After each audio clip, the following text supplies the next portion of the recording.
with that too.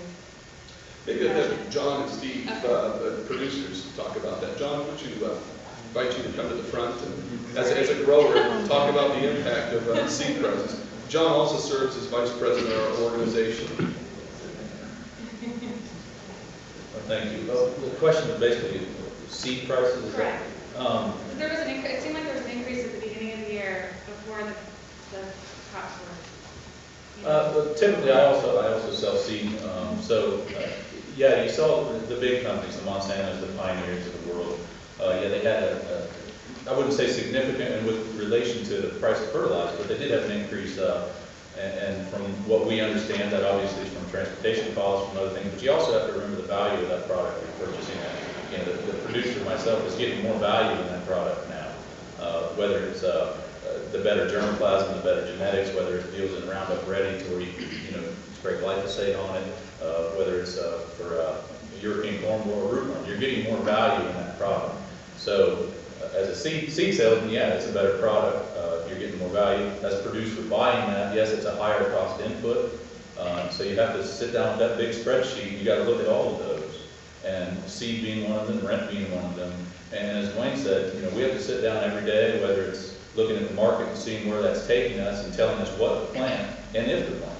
So we kind of put this in a precarious situation as to what we're going to do, because we got to make that decision, January, February, March, so that we have the products and the inputs available to use. So yeah, there was an increase. I don't think it was really out of bounds increase. Did Doug say that you were not going to plant corn? You decided not to? No, I have not decided that yet. Right now on my operation in Southwest Delaware County, for me to really say yes, I'm going to plant corn as of like February, March, you're talking $4.40 corn if the fertilizer price doesn't come back. So, and I haven't seen a change in fertilizer significantly. Nitrogen's come down a little bit. Phosphorus and potash is still where it was back in midsummer, and there's no reason for that, right? Dwayne, what's your biggest concern about the criticism you're getting from grocery manufacturers? What's the impact that it could have on your growers and your group? Well, I think maybe I might pull Mark and Mike involved in this. I think that the biggest concern we have is the lack of support for alternative fuels. That seems to be the claim time and time again, and the call from the grocery manufacturers and others is that alternative energy like ethanol is not worth it if it impacts food prices. And that's what they're pushing to impact public policy decisions that President Bush and soon-to-be President-elect Barack Obama will focus on. And the constant claims that price of corn impacts food prices, that corn is being diverted from food to fuel, and time again we're showing that it's simply not true. But I'll let Mike talk about, in terms of the ethanol industry and the production amounts that this industry has today compared to the future, and that's simply from the corn-based ethanol. I want to give you one figure that I think is very important and easy to understand. Many people do not understand the importance of ethanol to the United States of America. We buy more oil, imported oil, from Canada. Canada's #1 source. Saudi Arabia's #2. Ethanol's #3. By this time next year, ethanol will be the largest producer of gallons equivalent, be bigger than Canada, bigger than Saudi Arabia. That's how important the ethanol industry is. People don't think of it that way. I personally think the fuel would have been 50, 60 cents a gallon higher this year without the ethanol industry.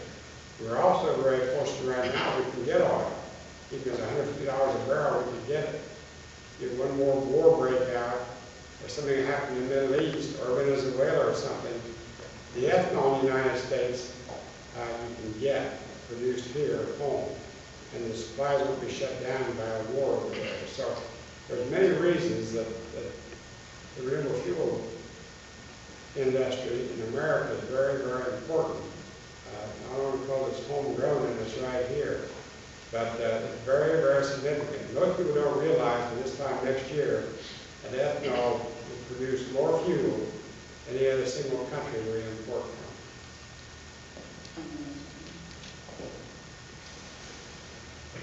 From Grove Energy's perspective, the biggest frustration we have is the misconception that's being fed out there.